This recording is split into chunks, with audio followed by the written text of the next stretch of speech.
All right, welcome to this review on Chapter 19, Thermodynamics. Make sure you've got a piece of paper, a pencil, and a calculator, and a periodic table out in front of you, and you can follow along and learn what there is to learn from Chapters 5 and 19 about thermodynamics. Three quantities, three letters in thermodynamics. First of all, delta H, which means enthalpy. If it's positive, it's endothermic. Negative, it's exothermic. Delta S stands for entropy. If it's positive, it's more disordered, more disorganized. If it's negative, it's more ordered or more arranged, or less microstates that the system could occupy. And delta G tells you whether a reaction is spontaneous or not. If it's positive, it's non-spontaneous. If it's negative, it's spontaneous in the forward direction. Okay? 5 ways to find delta H. 5 ways to find delta H. Number one way, okay, is from a reaction. So, for example, we have this reaction, CH4 plus 2O2 yields CO2 plus 2H2O. For every 1 mole of CH4, there are 100 kilojoules of energy released. Notice it's negative. For every 2 moles of O2 used, there are 100 kilojoules of energy released. Notice it's a stoichiometric ratio, 1 to 2 to negative 100. What happens, though, if it's 9 grams of CH4? Now what? Well, you got to convert it to moles first. So put grams into a position where it's going to cancel. 1 mole of CH4, I believe in CH4 it's 1216 or so. So maybe we should make this 8 because then it's easier. And then we'd end up with a half a mole of CH4. And we know for every 1 mole of CH4, there are 100 kilojoules released. Okay? See, that's the ratio right there. 1 to a negative 100. So 0.5 times negative 100 is negative 50 kilojoules. All right? What happens if 50 kilojoules are released? How much CH4 is reacted? Well, now you take your 50 kilojoules, and for every negative 100 kilojoules that are released, we'll put a negative sign here because we said it was released, there's 1 mole of CH4 that's burned.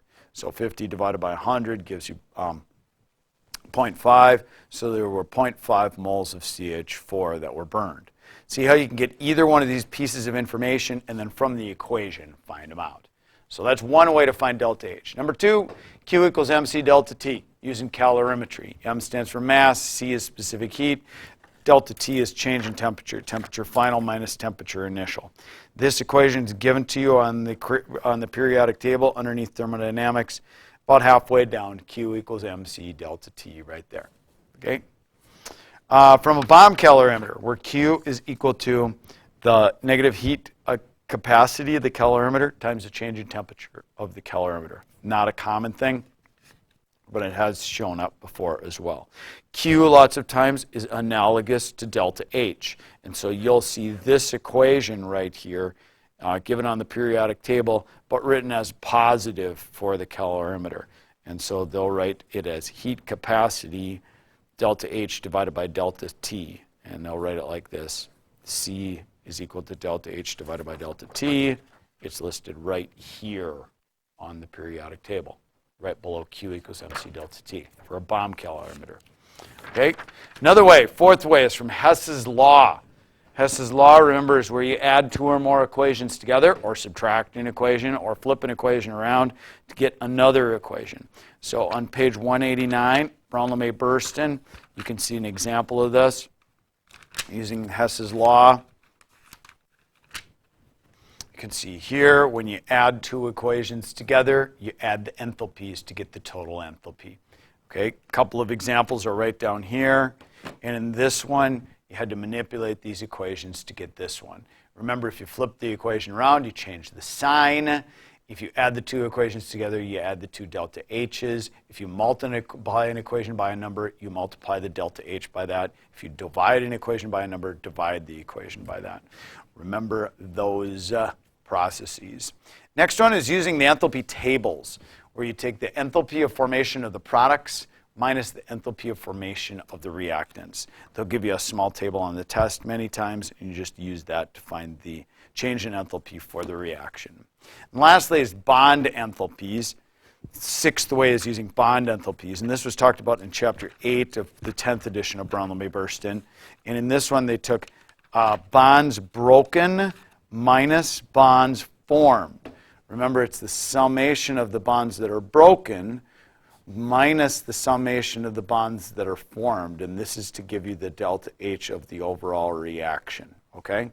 Broken minus formed. So here are the bond enthalpies right here on this table. They'll usually give you 2 or 3, and then they'll say, figure out what the enthalpy of the whole reaction is. You usually have to draw the Lewis dot structure and figure out how many bonds there are that are broken and how many bonds there are formed. Okay? Those are the 6 ways to find enthalpy of a system. Enthalpy is, remember, delta H. It's heat at constant pressure. Heat at constant pressure. That's what enthalpy is. Okay? Next, delta S. Delta S, remember, is called entropy. Entropy is the mixed-upness or the disorder of a system. The mixed-upness or the disorder of a system. And entropy can be calculated in another number of ways as well. First of all, if there's a phase change, delta S is equal to H divided by T. At a phase change. Now, this is when you're going from solid to liquid or liquid to gas or something like that, or vice versa, okay? Notice this is only for a phase change, though. Page 809 in Brownlow-May Burston 10th edition gives you an example problem of that.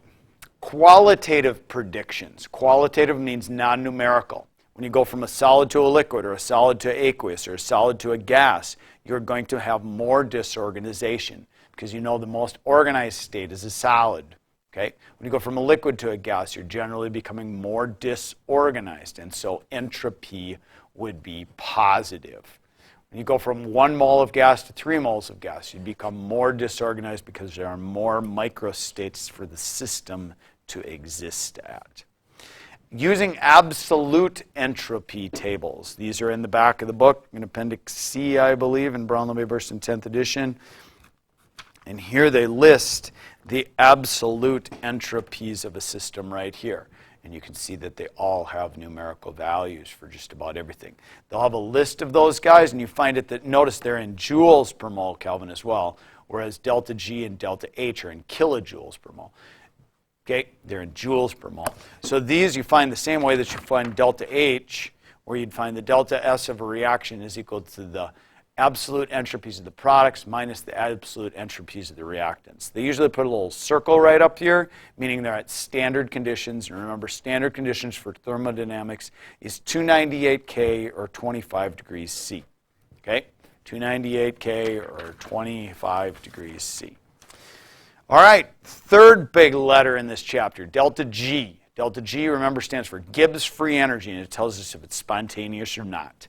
First way to find it is G equals H minus TS, where H is enthalpy, S is entropy, and T is the absolute Kelvin temperature. We'll return to this in just a little bit, and we'll look at situations where H is positive, S is positive, H is negative, S is negative, etc. Positive, negative, negative, positive, and ask what would G be if those situations existed. Part 2, Gibbs free energy tables.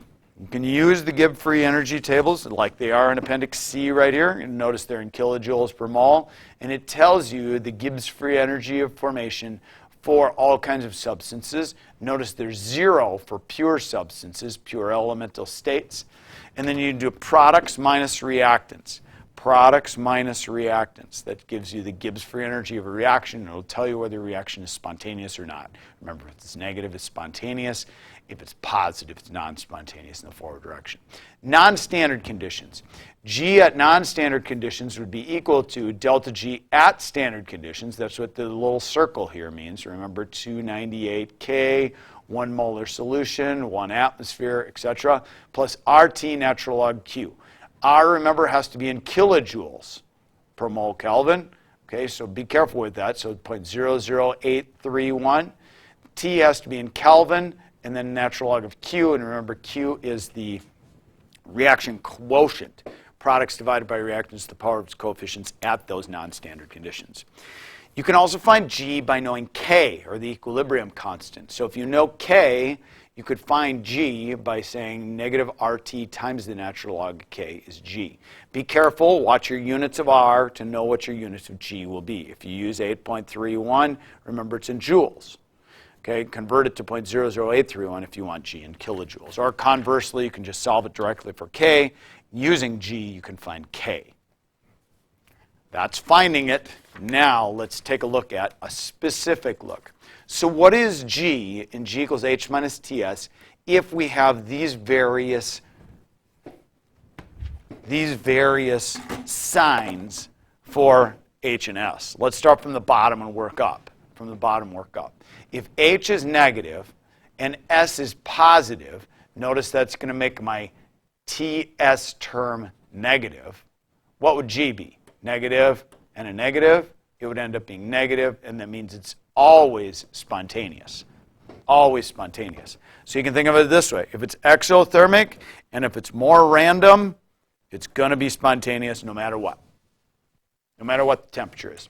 Okay, if H is positive and S is negative. Okay, H is positive and S is negative. Negative times a negative is a positive. We've got a positive here, positive and positive. Means that it's going to be positive. That means it's always non-spontaneous, no matter what the temperature is. See how I figured that out? All right, the next one, positive and positive. If H is positive and S is positive, that means the TS term would end up being minus a positive or negative. Ooh. That means if T is big, that's going to overtake this term and we'll have a spontaneous process, a negative delta G. So it would be spontaneous at high temperatures. You know, when T is big, it'd be non-spontaneous at low. How about when H is negative and S is negative? When H is negative and S is negative, remember that's going to make the negative TS term be positive. Okay? That means when this is small, the negative H is going to be able to overtake it. Going to be able to overtake it, and then your G will be negative. Okay? So that means it will be spontaneous at low temperatures, and it would become non-spontaneous at high. Okay? So what is G? Here we go. Lots of ways to find it. Don't memorize these. Simply be able to figure them out by putting numbers in and saying, hey, what's going to happen if the temperature is low or high? You can always be assured that if they're opposite signs, you're going to either be non-spawn or spawn. If they're the same, now you have a conundrum, and you've got to figure out what it's going to be. Okay? Well, let's take a look at a bunch of sample problems from past AP exams that use these ideas. Here's the first one. This is 2009 Form B. And they mix a bunch of stuff in here. The first one is drawing Lewis dot structures. We're going to skip by that. The second one says calculate the standard free energy change that occurs when 12 grams of hydrogen reacts with excess nitrogen at 298 according to the reaction represented below. Okay, so here they give you a real easy schmeezy problem where they say there's negative 34 kilojoules per mole of Gibbs free energy, telling you it's spontaneous in the forward direction. But they tell you it's 12 grams of hydrogen. So now you can say 12 grams of hydrogen, and for every convert it to moles first. 2 grams in 1 mole of H, okay? And then you can say for every 3 hydrogens, there's negative 34 kilojoules per mole. You can do that math right there. They do the math for you, and it turns out to be negative 68 kilojoules, okay? Given that the delta H reaction is negative, which is larger, total bond dissociation energy of the reactants or the total bond dissociation of the products? Explain. Okay? They give you the delta H now. And remember, the delta H of a reaction is bonds broken minus bonds formed. And if it turns out to be a negative 68, what does that mean? If it turns out to be negative, which thing is larger? Okay?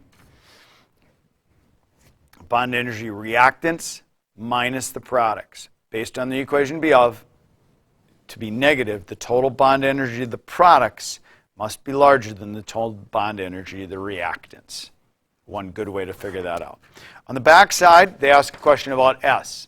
The value of the standard entropy change is negative 199 joules per mole. Notice it's in joules right here. Explain why the value is negative. Okay? All of the reactants and products in the reaction are in the gas phase. So the sign of the entropy change will depend on the number of moles of particles in the reactants and products. Remember, it was the reaction, we don't have it on this side, but right over here, it was N2 plus 3H2 goes to 2NH3.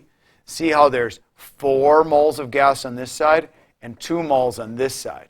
When it goes from 4 to 2, remember, we're becoming more organized or more arranged. That's why it's negative. Assume that delta H and delta S are independent of temperature. Explain why there is a temperature above 298 at which the algebraic sign of delta G changes.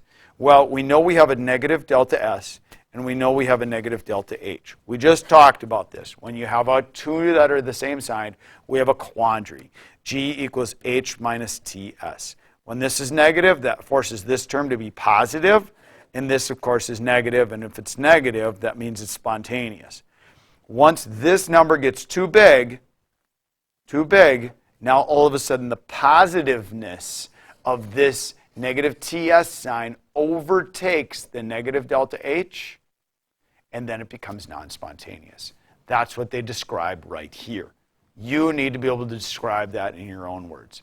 Theoretically, the best yields of ammonia should be achieved at low temperatures and high pressures. Explain this. Low temperature, the reaction is exothermic. By Le Chatelier's principle, decreasing the temperature drives the reaction to the right to produce more heat energy. Okay? So in the reaction, if you'd write it, N2 plus 3H2 goes to 2NH3, you'd technically write delta H equals negative something. So you'd write plus heat on this side of the reaction. If it's low temperature, you're actually decreasing or removing this heat. You'd shove it to the right. Okay? At high pressures, well, at high pressures, it's going to shift to the side with the least moles of gas.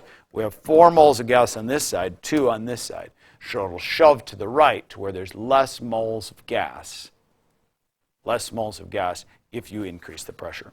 Great problem in 2009. Asked lots of things about thermodynamics. Let's look at another one. Here's 2006.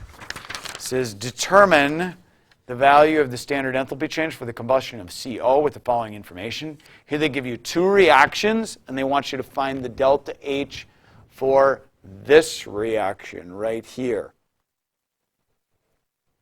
This is your goal.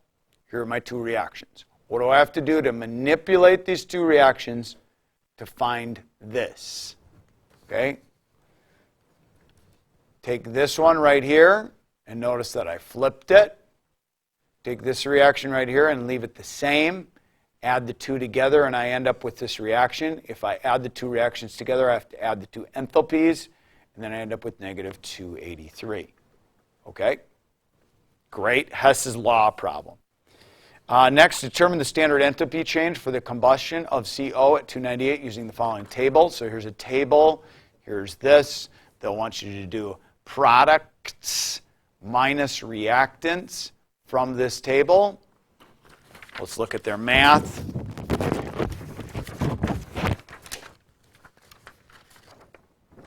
Oops, here's the second part right here. S products minus the reactants. Notice it's multiplied by the coefficients. Here's my delta S. Next, determine the standard free energy change. G equals H minus TS. They had you calculate H earlier. Then they had you calculate S here. Plug them together. An absolutely awesome, typical scaffolded G, H, and S question. Is this reaction spontaneous? Well, it turned out to be negative, right? So yes, spontaneous in the forward direction because delta G is negative. Calculate the value of equilibrium constant. Well, the equation is G equals negative RT natural log Q. You should become familiar with where all these equations are. Here's S. Here's H. Here's the G calculation right here. Here's the G equals H minus TS. Here's the G equals negative RT natural log of K. Here's the G equals negative NFE. Here's G at non-standard conditions. Q equals MC delta D, heat capacity. All those under thermochemistry kinetics. Next problem. Following reaction relates to the synthesis. Here we go. This is from 2007, question 2. Are you getting the idea that just about every year has a big question about delta G, H, and S? You should. Here's H. Here's S. Calculate the value of standard energy change. G equals H minus TS. Plug and chug. Watch your units. Notice this is in kilojoules. This is in joules. So see how they converted this to kilojoules? Watch that. They will trick you on that. Determine the temperature at which the equilibrium constant is equal to 1. Assume that H and S are independent of temperature. So when K is equal to 1, then G is equal to 0, because the natural log of 1 is 0, of course. So at 0, G equals H minus TS is equal to 0. And now you can solve for T. T takes these two guys and divides them. And you find it's 950 K. Calculate the standard enthalpy change, H, that occurs when this mole sample of NS is formed. Now we're given a mole sample. And if you look up here, how much is there per mole of this stuff? 3 to negative 264. 3 fluorines for negative 264. Okay? Whoops, they wanted NF. 2 to negative 264. 2 to negative 264. So for every 2 moles, there's negative 264 given off. There is my enthalpy change for that. Next problem.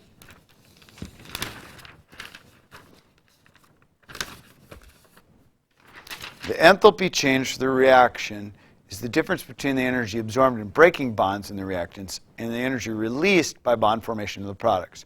How many bonds are formed when 2 molecules of NH3 are produced according to the equation in the box above?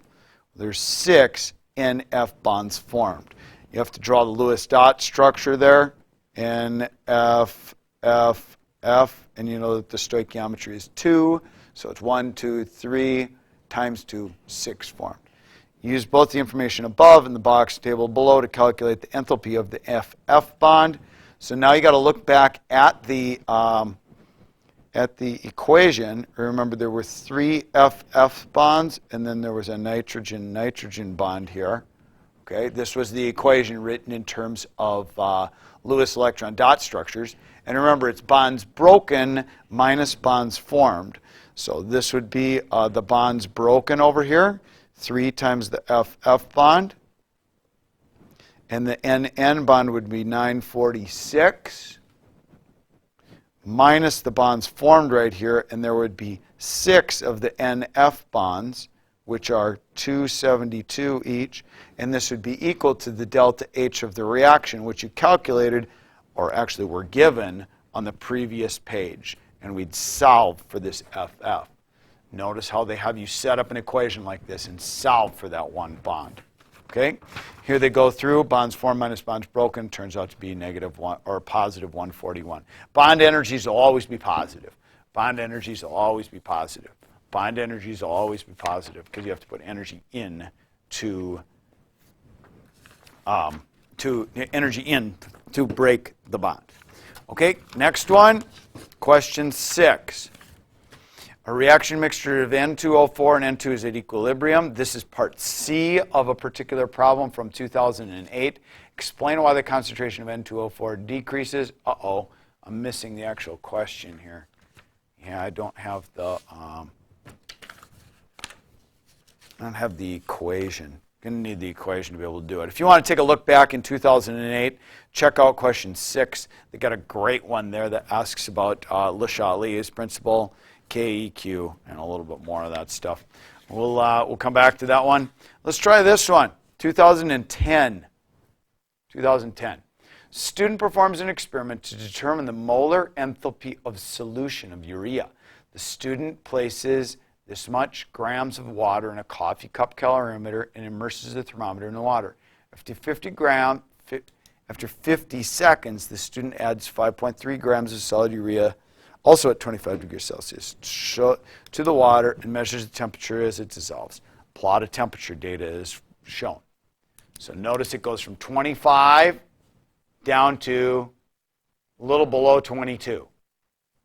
Over the course of time, it drops. Determine the temperature change.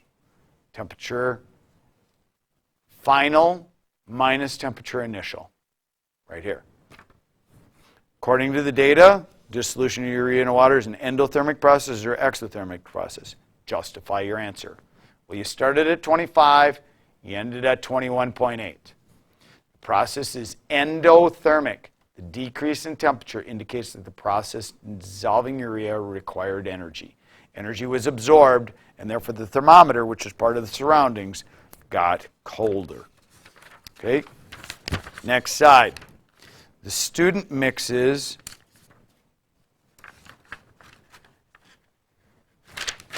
next. Assume the specific heat capacity of the calorimeter is negligible and that the specific heat capacity of the solution is 4.2. That's a little bit different than 4.184, which we usually use, but that's okay. Calculate the joules, calculate the heat of dissolution in joules. Assuming that no energy is lost, we use Q equals mc delta T, okay? Q equals mc delta T. Here's my total mass of solution, the mass of urea plus the mass of water, 97 grams. Q equals mc, and then my triangle T, and here's my energy, that is the energy of dissolution. Notice they put a minus sign here because it's the energy that is absorbed. And this is the energy that, or this is the change in temperature right here. You get a positive value. Calculate the molar enthalpy of solution. Molar, what does the word molar mean? It means per mole. So we're going to look at joules per mole. They want kilojoules per mole right here, so we'll have to convert it. Q divided by moles. We take our answer we got from right here, divide it by moles, the number of moles that we have in 5 grams of it, okay, is 0.0855. We get 15 kilojoules per mole after converting it. Okay? Using the data information below, calculate the value of the molar entropy of solution. So now they give us some H and G data, and now we're into G equals H minus TS stuff, where we know G, we know H, we know the temperature that we're at, 298. We can solve for S. So it's just a different trick on the same thing. Solving for S, you get 70 joules per mole, Kelvin. Okay? Great lab question asking you about MC delta T. Let's look at another one. Okay, this one is from 2009, regular scoring. Okay, answer the following questions related to reactions X, Y, and Z. Notice they give you the H, the S, and the G for a whole bunch of these. They don't give you any of those for those. For X, write the expression for the equilibrium constant.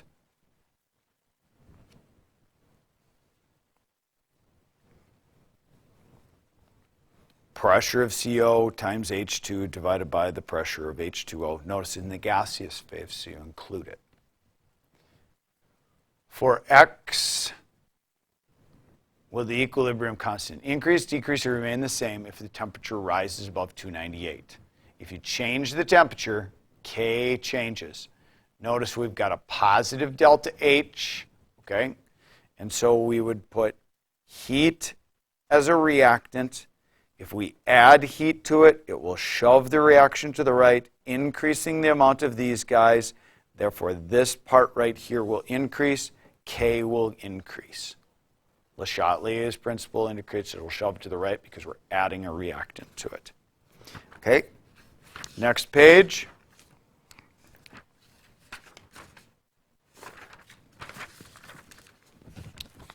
For reaction Y, is the value of Kp greater than 1, less than 1, or equal to 1? Kp is less than 1. Okay? You'll notice that G is a positive number, and because G is equal to negative RT natural log of K, and G is positive, then K sub P must be negative. This is true when K sub P is less than 1. Okay? So they had a little plug-in in the equation right here, found out that it would be less than 1. For reaction Y, which is larger, the total bond energy of the reactant, so the total bond energy of the products. Explain. Okay, so remember it's always products minus reactants, and this equals delta H. if you look back at Y, what's the value of Y's delta H? Y's delta H is positive 41. Positive 41. So this products minus reactants is equal to a positive number. So what must be bigger if it ends up being positive? The products must be bigger than the reactants, right? Products minus reactants.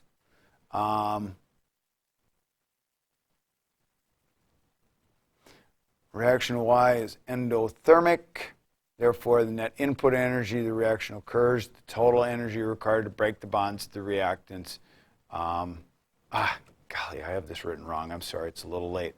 Remember, it's bond energies, so it's reactants minus products. I thought it looked a little strange there because it's bonds broken minus bonds formed.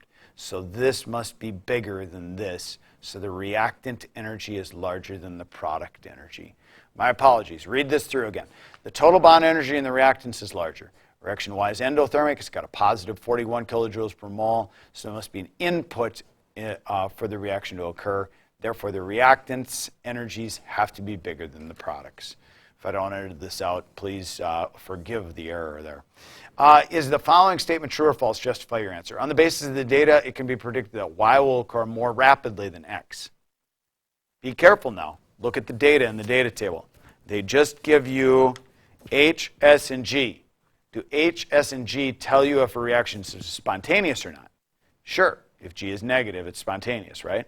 But does it tell you how fast the reaction is going to happen? No. Only kinetics can do that. The statement is false. Thermodynamic data for an overall action have no bearing on how slowly or rapidly the reaction occurs, only if it will happen or not. Last question. 2011, question 5. Let's see.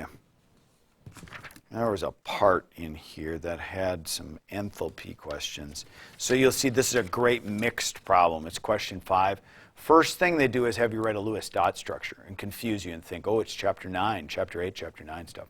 Then they'll say, on the basis of this, you completed the molecules lie in the same plane, so now it's a chapter 8, 9 one. Is it a planar molecule? No, it's not. It's not planar. It's trigonal pyramidal, right, for this portion right here. Okay, then it says the normal boiling point is, this is an intermolecular forces problem. Okay, it's a polar molecule with London dispersion forces and dipole forces and hydrogen bonding. So, they go through some of chapter 11 stuff. Now they change and give you a twist because it goes A, B, C. Now D, they say write the reaction. So you got to write the reaction for this. And then you end up with some OH, giving you a base. So now they ask you an acid-base question. And then they say it reacts in the reaction below, and they give you a delta H. So now they're going to switch terms to thermodynamics. So notice they've done 4 chapters in this question. Is this reaction a redox, acid base, or decomp? Well, you should say that in this case it's a redox reaction because you'll notice nitrogen goes from a charge here to 0. Okay, oxygen goes from a 0 charge here to a -2 charge. Predict the sign for the entropy change for the reaction. Notice we're going from a liquid and a gas to 2 gases. So you're becoming more disorganized. So you would expect it to be positive, more random, more mixed up. So now they ask an S question in there after they give you an equation with an H. And last, indicate whether the statement written in the box is true or false. The large negative delta H for the combustion of hydrogen results from the large release of energy that occurs when the strong bonds of the reactants are broken. The statement is false on 2 counts. First, energy is released not when bonds are broken. You have to put energy in to break bonds, but rather when they are formed. Second, the bonds in the reactants are relatively weak compared to the bonds of the product. 1 point for that one. So notice this is an absolute classic way they ask questions nowadays, and this came from 2011, where they asked a question about Lewis, then a change in gear to a polar, non-polar thing. Then they get some delta H and delta S involved with it. And then lastly, they even add in a bond dissociation question from Chapter 8 and 9 as well. So hopefully you get the idea that this Chapter 19 stuff is in every single scoring of every single exam, and they like to mix it up. They like to give you lots and lots and lots of mixed up problems where they'll put G, H, and S in there. So good luck with your review of Chapter 19 and Chapter 5 and all the thermodynamics everywhere.